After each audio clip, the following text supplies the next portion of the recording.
자,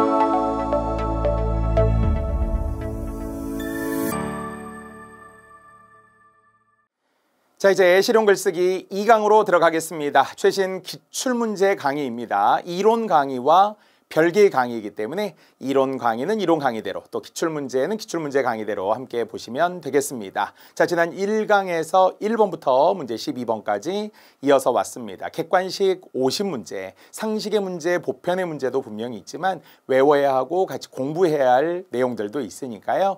제가 친절하게 하나라도 더 꼼꼼히 설명해 드리도록 하겠습니다. 자, 이제 13번 문제입니다. 기억 시옷에 대한 설명으로 적절한 것은, 지문이 상당히 길기는 한데요.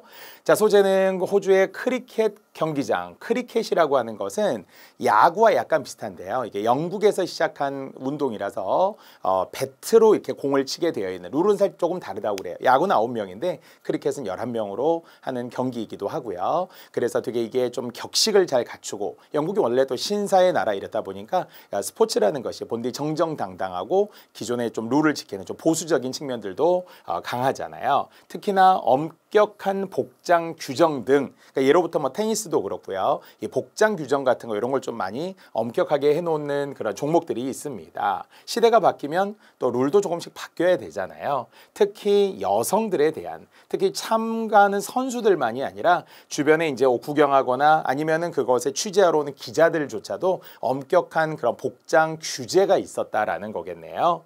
그래서 이제 여성 기자들 입장에서 좀 항의를 했고 반발했다. 복장 규정이 맞지 않는다라고 하면서 지적을 받았는데 그게 좀 문제가 있지 않느냐, 이제 이런 내용이거든요. 그러면 의상의 복장 규정이 어땠냐라는 거거든요. 보통 우리가 뭐 두발도 그렇듯이 뭐 몇 센티미터 이상 또는 이하 이렇게 하잖아요. 여성들은 특히 치마 길이가 있다 보니까 뭐 무릎에서 몇 센티미터 이상 이하 이런 이제 규정들이 좀 엄격했던 거예요. 그래서 그 규정에 대한 내용이 디귿 자리에 와야 한다라는 13번의 정답이 있습니다. 규정이 나오지 않은 채 규정에 대한 지적을 받았는데 뭐 비판하고 이럴 수는 없죠. 우리 입장에서는 그럼 규정이 뭔데, 어떤 기준이 있었는데 이런 걸 제시를 해줘야 되잖아요. 그것이 바로 디귿에 들어가야 할 내용이었다 하는 것입니다. 자, 요 내용은 뒤에 시옷이 들어가야 할 위치로 이제 규정이 나오겠죠. 그래서 YACA에서 규정을 해놓았는데 그 복장 규정을 보면 치마가 무릎이 8.5cm 이상 올라가서는 안 돼요. 그러니까 너무 짧으면 안 된다는 이야기네요. 어깨끈조차도 넓이도 5cm 이상이어야 한다라고 하는 규정이, 아까 우리 어느 자리에 들어가야 된다고요? 디귿 자리에 들어가야 한다. 이런 조건으로 답을 준 셈이 되겠습니다. 자, 그것을 그대로 우리가 뭐 지문이 길기 때문에 정답 밑줄 친 문장을 디귿 위치로 시옷을 옮겨라 이렇게 하는 게 적절했던 겁니다. 나머지는 뭐 위치를 바꿀 필요도 없고요. 나머지 뭐 덕에 이렇게 바꾸면 안 돼요. 어떤 덕은 덕택이니까 긍정적일 때 지금 쓰는 거라서 이 상황과 다르고요. 자, 접속어도 인과관계의 그러므로가 아니라 들어갈 수 있다면 그러나 이렇게 하면서 뭔가 역접의, 앞뒤 내용이 역접의 내용이 지금 미음 자리가 되겠고요. 이것도 비읍도 통일성의 어울림으로 삭제할 필요가 없었습니다. 글과, 실용글과 관련된 고쳐쓰기의 방식이라고 할 수 있겠죠. 자, 이런 정도의 이야기였고요. 이제 시옷을 디귿 자리에 지금 넣었네요. 거듭 규정이었기 때문에 복장 규정에 대한 구체적인 숫자들이 나오면은 되겠고요. 자, 또 아까 우리 뭐뭐하는 바람에 뭐뭐하기 때문에 인과관계이지, 그것이 뭐뭐하는 덕택에, 선생님 덕에 제가 합격했어요. 선생님 덕에 제가 1급 받았어요. 가산점 5점 받았어요. 이런 거하고는 다르잖아요. 그래서 바람에가 적절하다. 이때 바람은 참고로 부는 바람을 말하는 게 아니라 뭐뭐하기 때문에 하는 원인을 나타내는 일종의 의존 명사라고 해요. 넘어지는 바람에 뭐 이런 거 있잖아요. 자, 그래서 때문에 이렇게 해석해 보면 됩니다. 자, 나머지도 역시 이렇게 사이사이에 놓고, 이 내용이 여기가 그러나가 여기였었죠. 못 입게 했어요. 그러나 지나치게 엄격해요. 이것은 너무 심해요. 이런 지적이 나오게 되니까 역접의 그러나가 나오면 되겠군요. 자, 13번이었고요. 자, 이제 14번입니다. 자, 이게 또 어휘죠. 그러니까 이제 사실은 실용 글쓰기가 또 어렵다라고 한다면 딱히 범위가 정해지지는 않은 채 어휘 문제들이 막 이렇게 쏟아져서 나와요. 객관식에도 나오고 막 서술형에도 나오고 이러니까 어휘를 어디까지 공부할 거냐. 다만 이제 가장 최선의 조건은 이음절의 한자어라는 거예요. 이음절의 한자. 앞에 우리는 당장 결제, 아이의 제와 어이의 제를 한 것처럼. 그래서 이음절의 한자어들을 한자 자체는 우리가 몰라도 앞뒤 문맥을 통해서 도출할 수 있을 정도. 그래서 예문하고 같이 써보는 연습을 하는 게 가장 좋습니다. 자, 이제 단어의 쓰임이 적절하지 않은 것이었는데요. 정답 1번이었어요. 자, 빙산이 바다 위를 부상한다 이렇게 이야기했는데 벌써 부상이라는 단어가 어울리지 않군요. 이유는 빙산은 이미 바다에 이렇게 떠 있잖아요. 바다에 이렇게 떠 있는 건데 그러다가 바람이 불거나 어떻게 이제 물결에 따라서 이동을 한다면 떠 다니는 거죠. 떠오르는 게 아니라 애초에 떠다니고 있는 거예요. 그래서 이제 사실 우리가 지구온난화 이야기할 때 그거잖아요. 이제 극지방에 빙하가 녹아요. 빙하가 녹으면은 해수면이 증가해요. 해수면이 증가하고 당연히 이제 전체적으로 기온도 올라가고 그래서 전체적인 지구 생태계 문제, 해저 도시도 막 잠기게 되고 이런 문제들을 우리가 이산화탄소의 사용량과 지구온난화의 문제와 연계할 때 많이 나오는 이야기인데요. 빙산은 바다 위를 부상하는 것이 아니라 이미 떠돌아다닌다라는 의미여야 하므로 부유한다라고 하죠. 우리 뭐 부유물질이라고 하잖아요. 보통 우유 같은 거 빵하고 같이 먹으면 빵가루 같은 게 우유 위에 이렇게 떠다녀 있죠. 이걸 부유물이라고 이야기합니다. 그렇기 때문에 원래 한자로는 뜰 부자에 원래 이제 이게 놀 유자인데요. 떠돌아 다닌다는 이야기죠. 자, 반면 부상이라는 것은 속에 숨어 있다가 뜰 부자 위로 올라와야 부상이 되겠어요. 자기 부상 열차라는 거 있죠. 그래서 우리나라에서도 말하는 KTX라고 하는 거, 즉 프랑스의 태제베에서 이제 온 거지만 부상 떠다니는 거죠. 그래서 다시 한번 위로 떠 있는 거예요. 떠 있는 거. 떠돌아 다니는 것은 부유. 숨어 있다가 위로 떠오르는 것은 부상이 되겠습니다. 어떤 문제가 최근에 새롭게 부상하고 있어요. 요즘에 새로운 사업으로 부상하고 있어요. 뭐 이런 거 하죠. 그래서 결국 부상이 아니라 부유로 고쳤어야 한다는 거고요. 자, 반면 2번은 맞습니다. 권위주의를 불식하다라고 하는데요. 이것은 완전히 없앤다라는 이야기예요. 그래서 어떤 문제, 어떤 의심을 불식하고 지금처럼 어떤 권위주의 같은 잘못된 어떤 사상, 제도 등을 불식하고 이렇게 없애는 것이에요. 씻어서 없애는 거예요. 자, 3번은 없었던 걸 더하는 거니까 첨가물질 이런 거 다 하고요. 자, 4번은 실추되었다고 하죠. 잃어버린 거나 떨어진 거예요. 뭐 명예 같은 거 있죠. 이런 것들이 있었는데 이름 같은 거 이런 것들이 실추되었다라고 하고요. 뭐 변하는 거, 변신 뭐 이런 단어들도 있을 수 있고요. 자, 5번은 긍정의 의미에만 쓰는 5만 원권의 바로 신사임당이 되겠습니다. 자, 그래서 역시 율곡이 이율곡의 어머니이면서 또는 뭐 강릉에 있기도 하고요.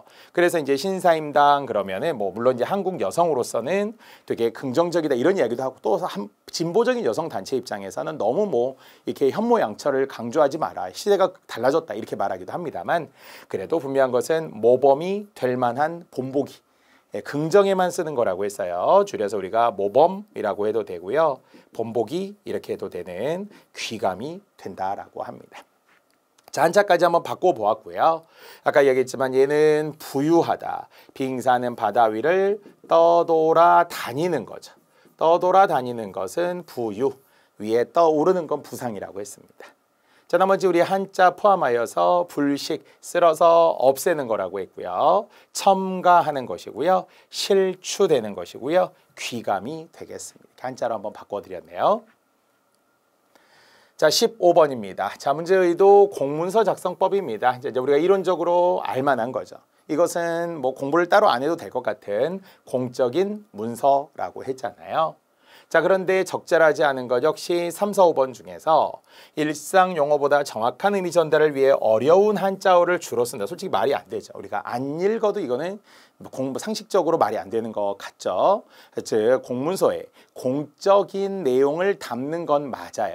하지만 그렇다고 해서 전문적인 막 한자어를 막 남발하게 되면 누가 알아보겠어요. 대한민국은 훈민정음 자랑스러운 우리말이 있고 한자어는 병기할 수는 있다고는 했어요.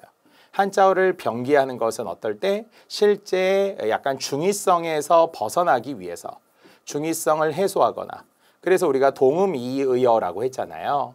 이 동음 이의어 때문에 이의어를 해소하려고 병기하는 것은 괜찮아요. 나란히 쓸 수는 있지만 그렇다고 어려운 한자어를 주로 쓴다는 것은 말이 안 되겠죠. 자, 나머지는 그래도 전달력이 높은 공적인 언어를 쓰고 역시 경어체를 쓰고 논리적이고 공적인 용어를 쓰고 역시 구체적인 실사 위주의 문장을 쓴다라고 우리 분명 앞에서 공문서 작성법, 공문서와 관련한 요령으로 언급한 바가 있어요. 이게 시험 문제라는 거죠. 27가지의 글쓰기 다시 한번 잘 읽어보시기 바랍니다. 자, 16번, 18번 무려 3문제나 연결되기도 합니다. 그러니까 최대로 따지면 한 50문제 중에 절반 가까이, 한 25문제, 여기는 보니까 한 26문제 정도 돼 있던데 그 정도가 최대치로 보자면 한 지문에 2문제, 심지어는 3문제 연결되기도 합니다. 자, NCS 기반 채용 직무기술서예요. 직무기술서이고요. 자, 역시 누구를 채용하느냐, 이제 경력직 어떤 사원을 채용하려고 합니다. 특히 채용 분야가 경영, 회계, 사무와 관련이 되고요. 특히 마지막 부분에서도 회계사 자격증 소유자 뭐 등등의 경력이 있으면 좋겠죠. 회계사 자격증이 있다라고 하는 것은 세법, 세무, 회계 이런 거 다 할 수 있다라는 이야기잖아요. 근데 이제 뭐 어떤 업무냐라고 했더니 지금 원래는 바깥에 국외로 나갔던 기업들이 있어요. 그런데 그 국외로 나갔던 기업들을 국내로 복귀하려고 하고 그 복귀했을 때 지원을 해 주어야 한다라는 거예요. 사실 우리나라 기업 중에 어디로 갔다가 살짝 실패한 기업들이 많아요. 중국 같은 데 가서 이마트도 그렇고 가서 처음에는 엄청 잘 되는 줄 알았는데 또 중국인들의 그 기질, 성향 또 있어요. 은근 배타성도 강하고요. 그리고 굉장히 만만디, 느리게 하면서도 동시에 약간 이게 꼬장꼬장하게 또 어떤 굉장히 보수적인 측면들이 강하죠. 그래서 한국의 기업들이 처음에는 외국으로 나가면, 국외로 나가면 성공할 줄 알고 확장해 나가다가 대부분 돌아오는 경우들이 많다고 합니다. 뭐 거기서 물론 토착화가 돼서 성공한 경우들도 있겠지만 말이죠. 그래서 결국 뒤에 문제에 의하면은 기억에 들어갈 공통점이 뭐냐? 국외에 나갔던, 밖으로 나갔던 기업들이 이제 국내로 복귀한다. 국내로 복귀하는데 그런 기업들을 지원해주는 역할을 할 그런 경력자를 뽑는다라는 채용 직무 기술서가 되겠습니다. 자, 이게 이제 기억에 들어갈 내용이었었고요. 직무 요건이라고 하더라도 지금 요것도 직무 요건도 아까 이야기했잖아요. 계산하고 통계를 내고 이러한 회계 사무를 담당할 돈과 관련된 거잖아요. 그래서 금전적인 부분들을 계산하고 처리하는 일을 담당으로 하고 효율적으로 하는 전문직이 회계사가 되겠죠. 자, 이런 내용이 이제 두 문제와 연결이 됩니다. 그렇게 이제 기억에 들어갈 수 있는 것은 아까 국외 진출 기업이 있었고 그 기업들이 국내로 복귀했을 때, 돌아왔을 때잖아요. 요 내용들이 앞뒤에 지금 계속 이어지고 있었던 거죠. 요렇게 묶어보면 기억에 들어갈 말이 국외라는 진출 기업, 국외 진출 기업이라는 것을 정답 2번으로 알 수 있습니다. 뭐 역시 앞뒤 문맥만 보면 되겠죠. 객관식은 아무래도 거듭 둘 중에 하나. 보편적으로 지문에서 그냥 확인할 수 있고 상식적으로 풀 수 있는 문제도 있고요. 하나는 이제 국어에 아까 어휘부터 시작을 하고 뭐 한자어도 나오고 어법도 나오고 또한 우리에게 국어적인 어떤 능력을 요구하는 문제도 분명히 있습니다. 자, 두 번째, 그러면 누구를 선발 모집한다고 그랬어요? 이런 일을 할 분들 있죠. 특히 통계 분석 이런 걸 통해서 통계에서 아까 우리 회계 같은 게 필요하구나라는 것을 계산해야 되는 업무를 하는구나라는 것을 알 수 있었겠죠. 나머지는 그런 통계, 회계 이런 거하고는 관련이 없었고요. 자, 18번입니다. 자, 이제는 채용 공고문이고요. 거기에 입사 지원서를 쓰게 됩니다. 물론 이제 입사 지원서도 저는 이렇게 회사에 가고 싶어요. 이 회사에 들어오고 싶어요. 이제 이런 지원서를 쓴다라는 건데요. 보니까 직무 기반 입사 지원서, 인적 사항, 교육 사항, 자격 사항, 경력 사항 및 직무 관련 활동 이런 거를 쓰는데 핵심은 뭐라는 거예요? 그 업무와 관련된 것만 기록하라는 이야기죠. 정말 내가 태어나서부터 뭐 어떻게 자랐으며 성장 과정이 어땠으며 부모님이 어땠고 내가 학창시절에 동아리가 어땠고 이런 것까지는 다 지금 쓸 이유가 없다는 거예요. 왜냐하면 간단하게 나는 이 회사에 취업하고 싶은데 나는 이런 자격이 있고 이러한 능력이 있기 때문에 이 일을 해왔다. 그러니까 나를 뽑아달라.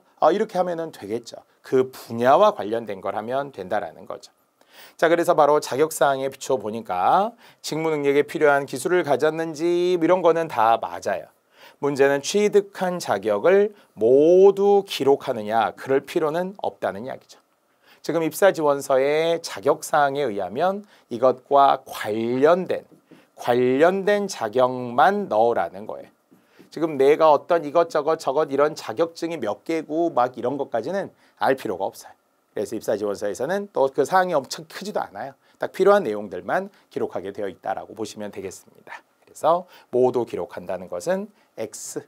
그래서 고쳐보았어요. 취득한 자격 중에서도 해당 직무와 관련 있는 자격만 명시하라. 관련이 있는 그러한 자격만 명시하면 되겠습니다. 나머지는 모두 맞네요. 직무 기반의 입사 지원서라고 했으니까 내가 그 직무를 성공적으로 수행할 가능성이 있는 것으로 결국 제한해서 그렇게 기재해야 되겠죠. 전적사항이야 뭐 최소한의 정보. 그래서 이 최근에는 정말 이렇게 막 자세히, 예전에는 뭐 부모님이 뭐 하고 막 이런 것까지 막 써내기 했다라는 거예요. 그런 거 안 좋아요. 안 되고요. 요즘에는 또한 역시 교육사항들, 마지막에 경력사항 등등도 자료로 제시한다, 이렇게 있습니다. 입사 지원서와 관련된 내용이었고요.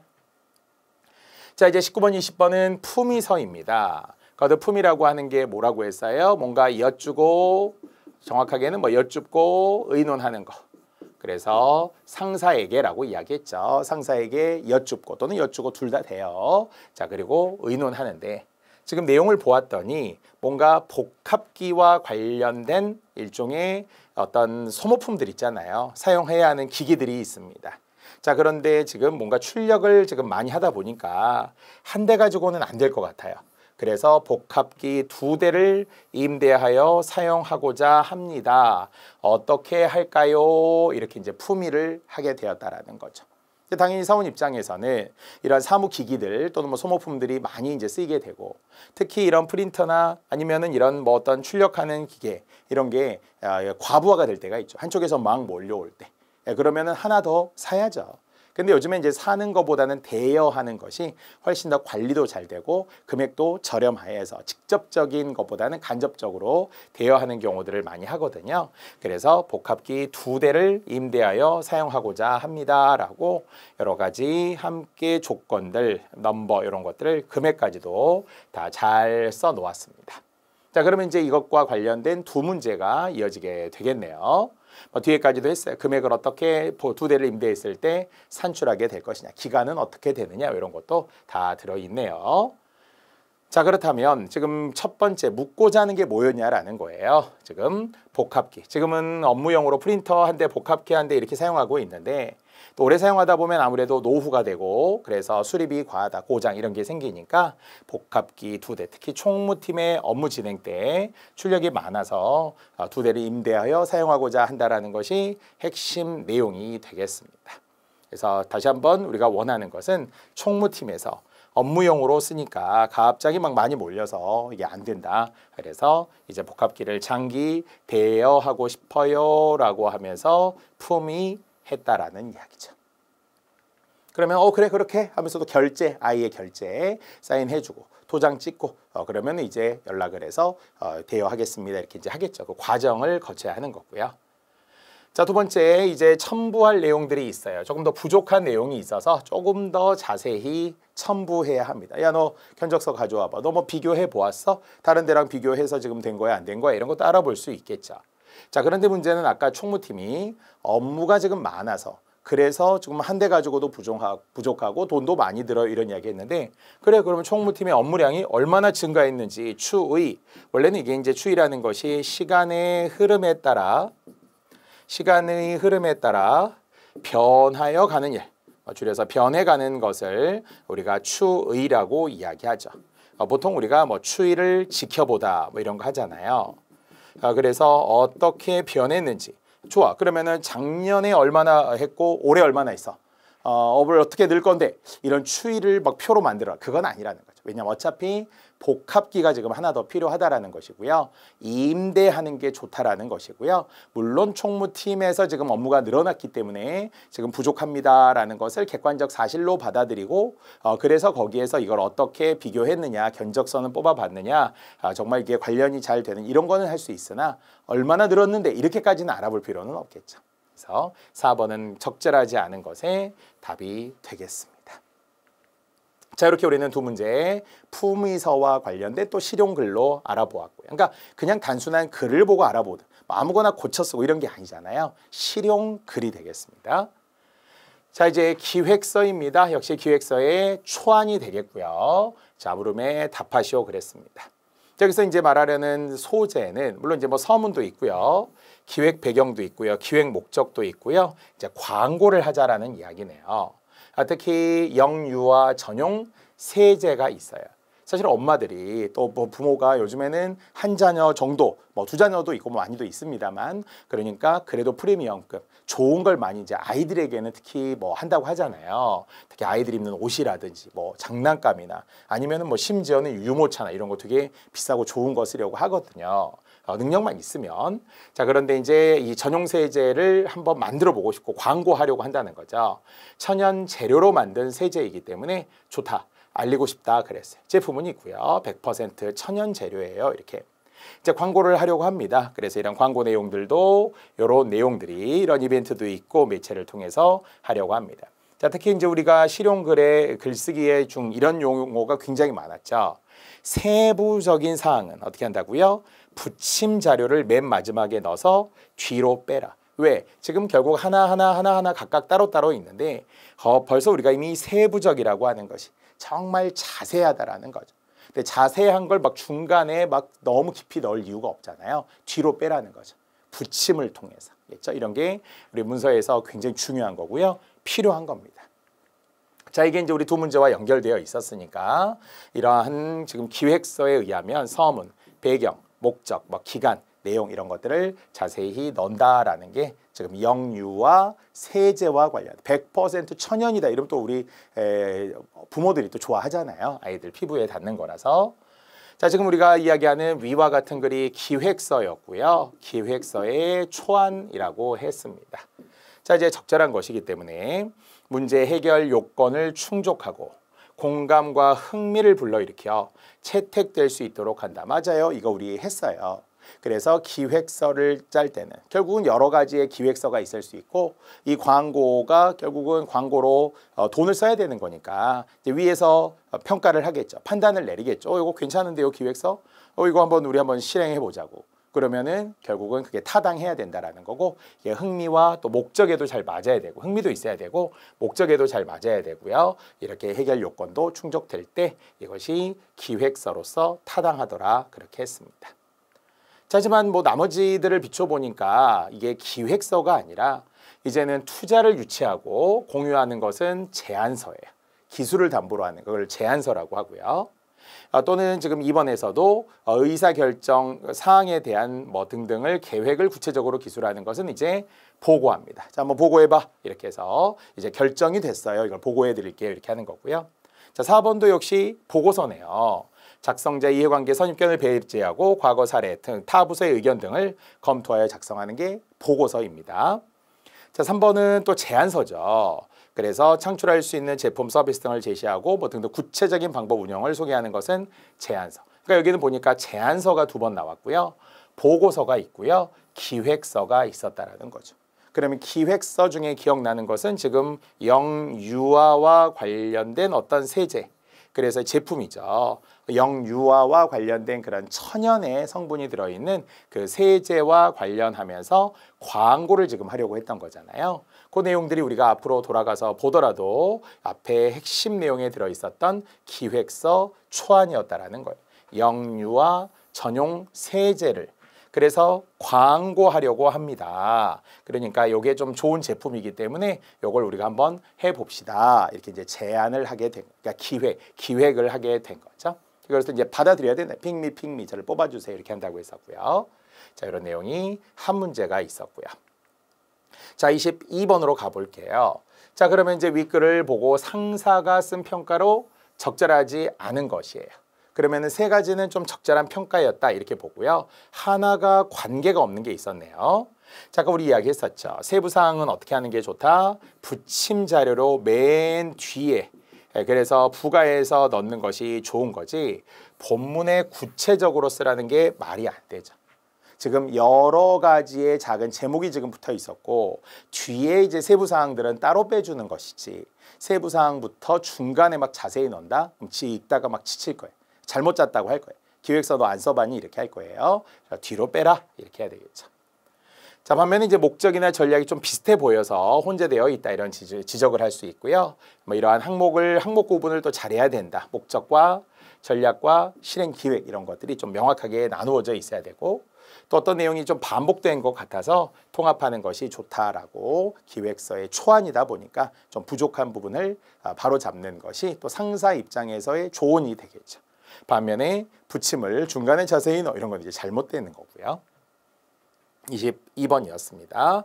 세부사항은 붙임 자료에 그대로 넣으면 되겠습니다. 자, 23번, 24번입니다. 자, 재미있는 이 이미지 그림이네요. 사진이고요. 자, 이런 모습 상상은 해보셨나요? 라고 하는 게 뭐예요? 바로 원래는 우리가 아는 지하철에는 경로석이 여기에 있는 거죠. 그래서 경로, 뭐 임산부 또는 뭐 장애인 이런 분들을 여기다 이제 좀 보호해 주는 건데 자, 문제는 노인 인구가 더 늘어나게 되면서 노인 인구는 늘어나게 되면서 경로석이 훨씬 더 많은 쪽에 지금 자리를 차지하게 된 거고요. 그러나 이제 당연히 어린아이들, 우리가 저출산 문제겠죠. 저출산 등으로 인해서 어린아이들이 귀하니까 귀하면 어때요? 대접해 주라는 거죠. 어린아이를 오히려 더 자리에 앉게 해주세요. 이렇게 발상을 했다라는 건 좀 참신하지만 이것이 결국은 우리가 앞에서도 언급했던 초고령 사회, 고령화 사회, 고령 사회와 관련된 거의 65% 이상의 인구가 7% 이상일 때 고령화, 14% 이상일 때 고령, 그리고 이제 초고령 사회가 20%에 해당이 되는데 우리나라 기준으로 보면 2025년이겠죠. 2025년에 초고령 사회가 될 것이다라고 예측을 하고 있고 속도는 훨씬 더 빨라지고 있다고 합니다. 자, 그래서 결국 이제 이런 문제들을 이제 두 문제로 한 지문에 한 그림에 두 문제로 지금 주었고요. 광고입니다. 약간 이제 공익적인 지금 광고라는 이야기죠. 출산율 문제 심각합니다. 요거 이거 얘기하면 되겠습니다. 그래서 지금 적절한 것은 출산율이 변화되는 추이, 이제는 추이가 나오면 되겠네.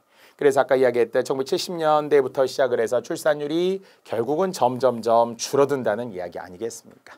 구체적인 통계치를 제시해주고 최근에 들어서도 정말 낮아요. 특히 OECD 국가라든지 다른 나라들과 비교했을 때도 우리는 정말 저출산 국가가 되잖아요. 그러면은 노인 인구는 많아지고 결국 생산성이 떨어지고 국가가 늙어가고 있고 일할 수 있는 젊은이는 줄어들고 그러면 젊은이들이 노인을 부양해야 되는 이러면서 세대 간의 갈등까지 확대하거든요. 이것이 결국 저출산의 문제가 되겠습니다. 자, 그렇다고 고령의 친화 제품을 만들자 이런 긍정적인 이야기가 지금 아니에요. 고령 사회의 성장 동력 확보를 근로자 직업을 이렇게 하자는 거 아니에요. 지금 뭐 무상 보육이나 차등 이런 걸 하자는 게 물론 저출산에서의 대책 일환이라는 것은 나름으로는 필요하긴 하지만 지금 교육 이야기를 지금 하려고 할 필요가 없겠죠. 물론 제작 배경이 되는 거니까. 그래서 이제 저출산에 대해서 앞으로 어떻게 할 것인가 이런 거는 되지만 배경이라고 하는 것은 우리 백그라운드잖아요. 지금 왜 제작하게 되었느냐. 지금 이 배경을 이야기하는 거니까 그러면 지금 보니까 출산율이 이렇게 내려가고 있어서 앞으로도 이런 문제가 심각할 거예요. 이렇게 환기하는, 각성하는 역할을 하는 거지. 앞으로는 그러면 어떻게 부상 보육률을 하고 지급할 것이냐 이런 이야기를 하려는 건 이제 대책 쪽과 관련되는 거니까요. 아직 관련이 없다라는 겁니다. 그래서 이 내용이 나오게 된 전제 그런 배경으로서의 자료를 2번 출산율의 변화를 주면 되겠고요. 자, 하나 더 그러면 위 광고에 대해 부가적인 광고 문구 물론 똑같은 이야기예요. A에 대한 A 다시 부가적인 거니까 같은 이야기라고 생각하면 되는데요. 또 적절하지 않은 것이 되겠습니다. 3, 4, 5번 쪽에서 우리 보기로 했고요. 아이 교육에 대한 투자 뭐 무슨 땡땡 폰으로 함께 해요. 글쎄요. 이게 지금 아이를 교육하고 그래서 어떤 폰을 사용하게 하고 뭐 이런 게 지금 아이들을 위한 상품인 것은 알겠어요. 하지만 지금 이야기하는 최저 출산율이나 고령화 문제나 아이보다 어른이 많거나 그러면서 결국은 아이들을 좀 더 출산을 많이 해야 되는 것 아니냐 이런 이야기를 하는 광고였던 공익성의 광고지 아이들을 위한 무슨 폰, 어떤 스마트폰을 주자 이런 이야기가 아니라는 이야기죠. 그래서 5번은 전혀 관계가 없었습니다. 자, 25번입니다. 자, 기한문서라고 했고요. 그러니까 이제 기한문서라고 하는 것이 두 가지가 있던데요. 원래 기한서라고 하는 것이 거듭 이야기하지만 어떤 기획을 위한 초안이 되는 것도 일종의 기한서라고도 하고요. 하지만 이제 보통 여기서 이야기하는 기한문서라고 하는 것은 실제 결제자에게 결제를 얻기 위해서 서식에 따라서 작성한 문서를 기한문서라고 이야기합니다. 자, 얘기했던 것처럼 뭔가 일으키는 거고요. 원래 우리가 이야기하는 안이라는 것이 책상 안, 원래 이제 생각 안이라는 이야기죠. 그래서 이제 결제권자에게 결제를 얻기 위한 일종의 결제 문서, 그러한 서식에 따라 작성을 하는 것이 기한 문서예요. 뭐뭐 해주시기 바랍니다. 이런 거 있잖아요. 뭐뭐가 필요합니다. 그러면 아까 우리가 품위서에서도 있었습니다만 그런 복사기 또는 뭐 어떤 복합기를 임대하고자 합니다. 이렇게 해주시기 바랍니다. 이렇게 하면서 이렇게 제출하는 것이 결제를 받기 위해서, 결제를 얻기 위해서 하는 서식에 따른 문서를 기한 문서라고 합니다. 자, 반면 나머지는 협조를 얻기 위해 작성한 문서를 협조 문서라고 하고요. 아니면은 접수 문서를 배포 절차에 따라서 뭐 배포하게 되는 것, 뭐 이런 것들은 그냥 배포 문서라고 이야기하고요. 그 다음에 실행하는 문서, 시행 문서라고 하고요. 그 다음에 또 접수 담당 부서에 접수한 문서니까 접수 문서가 되겠죠. 다시 우리는 기한 문서라고 하는 것이 결제를 얻기 위해 서식에 따라 작성한 뭐뭐 해주시기 바랍니다. 뭐 이런 정도 결제를 해주시기 바랍니다. 이런 것들을 기한 문서라고 보면 되겠습니다. 자, 25번이었고요. 나머지도 그대로 갑니다. 자, 이제 또 보니까 기역 미음에 들어갈 내용인데요. 이게 보니까 일반 구매 거래 약관입니다.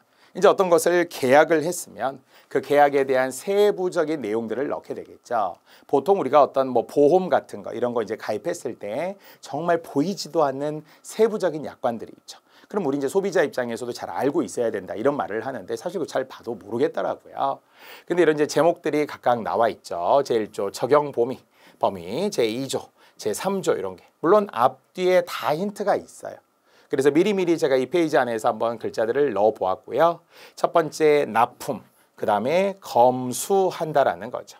그래서 납품 및 검수라고 하는 것이 제목으로 들어있고요. 자, 두 번 또 제3조는 품질 보증이 되네요. 그래서 이제 제품 보증 기간 얼마나 해줄 거냐, 뭐 1년은 무상이며 아니면 2년은 어떻게 했을 때 어디까지 해줄 것이냐 이런 것들에 대한 품질 보증이 일반 구매 거래 약관에 들어있을 것이고 그래서 이 키워드를 찾으라는 거죠. 우리 보고 외우라는 것도 아니에요. 만들라는 것도 결코 아닙니다. 자, 또 역시 빈칸이었지만 그 뒤에 힌트와 답이 다 있기 때문에 거래 약정을 준수하지 않았을 경우에는 무효화 또는 발주 사항을 취소할 수 있습니다. 이런 내용도 들어있고요. 자, 또 제5조에는 교육 및 조언의 의무도 있다. 이제 잘 몰라요. 그러면 가서 도와줘야 된다라는 거죠. 사용법 시연 등 현장 방문 교육도 하고 그 다음에 조언도 해야 합니다.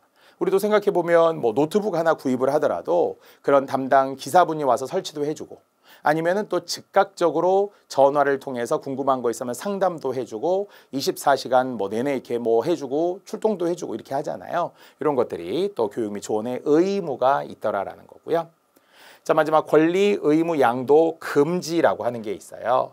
권리와 의무를 제3자에게 양도할 수 없다라는 거예요. 그래서 구매자와 공급자 이렇게 됐을 때는 그대로 와서 계속 해줘야지 중간에 또 네가 대행하고 아니 아웃소싱하고 또 그래서 뭐 누군가 외주를 통해서 해주고 이렇게 하면 안 된다. 자기들이 애초에 담당했다면 권리와 의무를 끝까지 수행해야 된다. 양도할 수 없다. 이런 게 결국 전체적인 이런 약관과 관련해서 나와 있었네요. 이게 이제 들어갈 위치였던 것이기 때문에 아까 적절한 것이 하나 디귿. 이 디귿과 관련해서 들어가는 내용은 맞는 것이 되겠고요. 반면에 나머지 내용이 지금 위치가 다 틀렸어요. 적절하지 않았어요. 그래서 아까 이미 제가 채워 넣어드렸기 때문에 바꾸어 들어갈 수 있는 내용, 납품 및 검수까지 품질 보증, 교육 및 조언의 의무, 그 다음에 권리, 의무 양도는 금지한다라고 했던 약관의 위치를 간단하게 확인하시면 되겠습니다. 이것도 거듭 외워야 하는 것은 아니고요. 그 문맥을 통해서 도출하면 되는 거니까 너무 겁먹을 필요는 없습니다. 자, 27번입니다. 자, 이것도 보니까 회계과 아까도 비슷한 게 있었죠. 뭔가 계산하는 거죠. 금액적인 부분들, 숫자 이런 것들 이제 계산하는 것이 회계과에서 할 이야기가 되겠습니다. 자, 역시 조건은 여기에 그대로 나와 있는데요. 계약서의 조항에 근거하여 사업에 대한 지체 기간이 있어요. 그러면 이제 이것을 정확한 숫자로 해줘야 얼마가 지체되었고 그래서 얼마의 금액이 지금 필요한지 이런 걸 딱 따져봐 줘야 되거든요. 그러면은 지금 보기의 사업에 대한 지체일수가 어떻게 되느냐라고 하는 것이었는데, 자, 역시 지체일수에 대한 산정이 있어요. 특히 보통 예전 같으면은 뭐 아파트 같은 거 하나 지으면 여러 가지 굉장히 많은 인건비가 들어가고, 아니면 우리 집 하나 짓더라도 간단하게 단독주택을 짓더라도 계약서대로 가야 돼. 근데 날짜가 좀 지연이 돼. 공사라는 거 꼭 하다 보면 좀 지연되고 지체되고 이런 경우가 있더라고요. 그럴 때 언제부터 계산할 것이냐라는 것인데, 자, 지금 내용에 비춰 보았더니 이런 사업을 하는데 뒤에서 받았으나 불합격 판정을 받았고, 자, 그래서 재검사를 요청하였고 재검사를 거쳐서 이제 합격 통보를 받았어요. 그러면은 얼마만큼 지체되었느냐 이렇게 계산을 해야 되느냐라는 것인데, 이것은 보니까 어떤 검사의 합격 여부 등등과 상관없이, 물론 여기는 이제 불합격이 되었다고 했잖아요. 그래서 불합격 판정을 받았는데 보완했고, 그래서 이제 합격 판정 받았으니까 계약 기간 다음 날부터 최종 검사에 합격한 날까지, 그래서 여기까지를 통해서 이제 지체일수가 계산이 되어야 한다라는 것이죠. 물론 앞에서 뭐 여러 가지가 있어서 불합격 여기가 있었지만, 이것은 경과 후에 뭐 검사의 불합격하여 이렇게 되느냐, 아니면은 이렇게 하는 것이 아니라 경과하여, 계약 기간을 경과하여. 지금 내용을 보니까 원래 계약 기간은 11월 4일, 1월 5일부터 이렇게 지금 됐네요. 그래서 뒤로 이어가면서 이렇게 보완 작업을 해서 11월 10일에 요청을 했어요. 그럼 계약 기간이 지금 넘어간 거잖아요. 계약 기간을 경과해서 요청서를 지금 제출을 한 거기 때문에 계약 기간 다음 날이라는 것은 11월 4일을 기준으로 했을 때 바로 그 다음 날이 되겠죠. 계약 기간이 딱 여기까지니까. 그래서 11월 5일부터 시작하여서 최종 합격한 날이 11월 19일이 되겠습니다. 자, 처음에는 이걸 약간 생각 없이 볼 때는 좀 어려워 보이잖아요. 이게 뭐지? 이렇게 되는데요. 꼼꼼하게 확인하면 돼요. 다만 이제 이런 문제를 한번 풀어보았다라는 것이 실전에 가서는 훨씬 더 문제에 대한 적응력을 키울 수 있어. 이런 문제 푼 적이 있어. 여기 부분을 좀 잘 보라고 그래서 이렇게 막연하게 손 놓고 있지 말고 지문에 최대한 집중해서 범위를 좁혀서 정말 여러분에게 색깔로 이렇게 좀 사이사이 보여드리는 거 있죠. 이게 여러분이 시험장에서도 보였으면 좋겠습니다. 그래서 답은 5번이 되겠고요. 자, 이 시간은 28번까지만 해보겠습니다. 역시 우리에게는 지금 전체 50번까지 가야 하는 문제이니까요. 문제대로 일단은 좀 풀고 있습니다. 자, 이제 보기의 내용의 프레젠테이션 화면 구성이 되겠습니다. 물론 프레젠테이션도 다양한 형태의 비주얼이 이런 표를 통해서 나타내죠. 보통 우리가 이제 레이아웃이라고 하죠. 틀이 있습니다. 근데 레이아웃의 틀에서도 역시 어떤 하나를 잘 선택해야 되는데, 그것은 동시에 이미 여기에 나와 있잖아요. 제목이 지금 있어요. 국민의 안전한 삶 보장. 그러면 삶 보장이라는 것이 목적이겠네요. 왜냐하면 내용상으로 뭐뭐 하기 위해 이렇게 들어가죠. 국민의 안전한 삶을 보장하기 위해서 4가지. 원래 이렇게 이제 우리가 근절해야 할 4대 악이다, 뭐 이렇게 과거 정부에서 이야기하기도 했었거든요. 성폭력 근절, 가정폭력 근절, 학교폭력 근절, 불량식품 근절, 이런 것도 굉장히 우리에게 이제 뭔가 4대 악, 나쁜 것이라고 지금 설명을 했어요. 그러면 번호를 붙여보아도 1, 2, 3, 4를 근절, 앞에서 우리는 뿌리째 뽑는다, 대신에 뿌리째 근절 이러면 중복된 표현이라고 했었잖아요. 그래서 1, 2, 3, 4의 병렬적이고 대등한 4가지를 주고, 병렬적이고 대등한 것을 주고 위로 올라가서 여기에 목적이 나오면 되겠네요. 큰 제목에 해당하는 것을 위에 넣어주고, 그 다음에 세부적인 하나, 둘, 셋, 넷, 우리 같으면 첫째, 둘째, 셋째, 넷째가 되잖아요. 이런 것은 흔히 우리가 순환적인 관계거든요. 순환적인 관계. 특히 보통 순환적인 인과관계일 때 이렇게 많이 쓰기도 해요. A 때문에 B하고 B 때문에 C하고 C 때문에 D하고 다시 D 때문에 A하고 이렇게 되듯이 서로가 이렇게 돌고 도는 관계를 순환적인 관계라고 이야기합니다. 좀 나머지는 뭐 특별히 뭐라고 할 수 없죠. 물론 이것은 뭐 네 가지라고 생각할 수 있지만 보통 조직표 같은 걸 이야기할 때 이런 위치도 있고 각각의 부서도 있고 이런 것들을 말해서 여기 구심점, 여기 구심점이 있고 구심점에서 밖으로 이제 밖으로 원심력으로 우리가 빠져나간 셈이잖아요. 그러니까 이런 걸 중심으로 둔다 이런 거하고는 상관이 없죠. 그런 게 아니에요. 자, 이것도 뭐 특별히 뭐 내용과 관련이 없겠죠. 이렇게 화살표의 방향이 여기도 약간 이렇게 이제 순환적인 관계로 보입니다.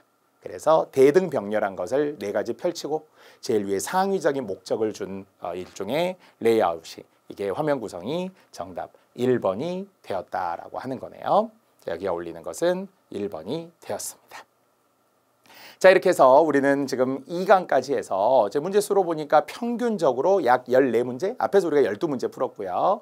지금 16문제 지금 푼 겁니다. 자, 이렇듯 객관식 문제는 서술형 문제에 비해서는 거의 딱 보면 답이 나오게끔 저도 지금 설명을 해드리고 있고요. 다만 더 신경 쓰는 거 있어요. 약간 국어적인 거. 여러분에게 지식이 필요한 거 있거든요. 잘 몰랐던 거, 한자어 같은 거 이런 거는 분명히 제가 더 설명해 드릴 겁니다. 그래서 나중에 이렇게 객관식에 나왔던 게 나중에 서술형에도 주관식에도 나올 수 있다는 걸 여러분이 꼭 감안하셔야 되고요.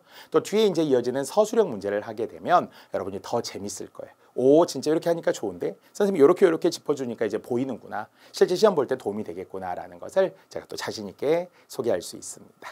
자, 이렇게 해서 우리는 지금 실용 글쓰기 최신 기출문제라고 이야기했고요. 물론 이것은 이제 실용 글쓰기 협회에서 제시해 놓은 문제들과 그 다음에 지금은 사라졌지만 감추어진 문제들이 또 있어요. 그래서 그런 문제들까지 여러분에게 제가 좀 꼼꼼하게 제공해 드리려고 합니다. 자, 지금은 최근 기출문제, 우리 문제풀이와 관련된 2강이었고요. 또 우리 다음 시간에 3강 때 뵙도록 하겠습니다.